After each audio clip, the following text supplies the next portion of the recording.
تعال النهارده هقول لك ايه الفرق بين كلمة sometime وsometime وsometime. طبعا قلنا الكلام ده في فيديو قبل كده بس ما شرحناش حاجة. تعال النهارده اقول لك ايه الفرق بين الثلاث كلمات دول. الكلمة الأولى اللي هي اسمها sometime، طبعا دول كلمتين منفصلين معناهم بضع الوقت. يعني لو انت حبيت تدي نفسك مدة عشان تعمل حاجة ممكن تقول مثلا give me some time to do that، معناها اعطيني بعض الوقت لكي افعل ذلك. يبقى ديت كلمة sometime. طب الكلمة التانية sometime اللي هي على بعضيها أو كلمة واحدة مش منفصلة، طبعا معناها وقت ما. بقول له I will visit you sometime، هزورك في وقت ما، بس ما حددتش الوقت هيبقى ايه. يبقى ده الفرق بين كلمة sometime المنفصلة وsometime اللي هي المتصلة. ناقص الكلمة التالتة اللي هي اسمها sometimes.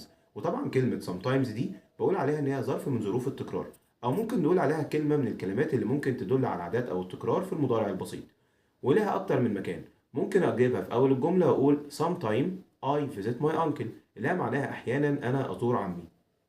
ممكن كمان تيجي في آخر الجملة أقول I visit my uncle sometimes.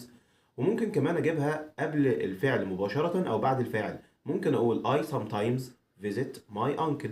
وده الفرق بين كلمة sometime وsometime وsometimes. لو كنت أعرف المعلومة دي قبل كده يا ريت تدوس لايك، لو ما تعرفش يا ريت لو لسه ما عملتش اشتراك اعمل اشتراك، ولو تعرف حد مهتم باللغة الإنجليزية وأسرار اللغة الإنجليزية يا ريت تعمل له شير. ولو حبيت أنت بقى تهتم باللغة الإنجليزية وتتعمق في أسرارها يشرفني أكيد وجودك في القناة ومتابعة باقي الفيديوهات. أشوفكم في فيديو جديد، مع السلامة.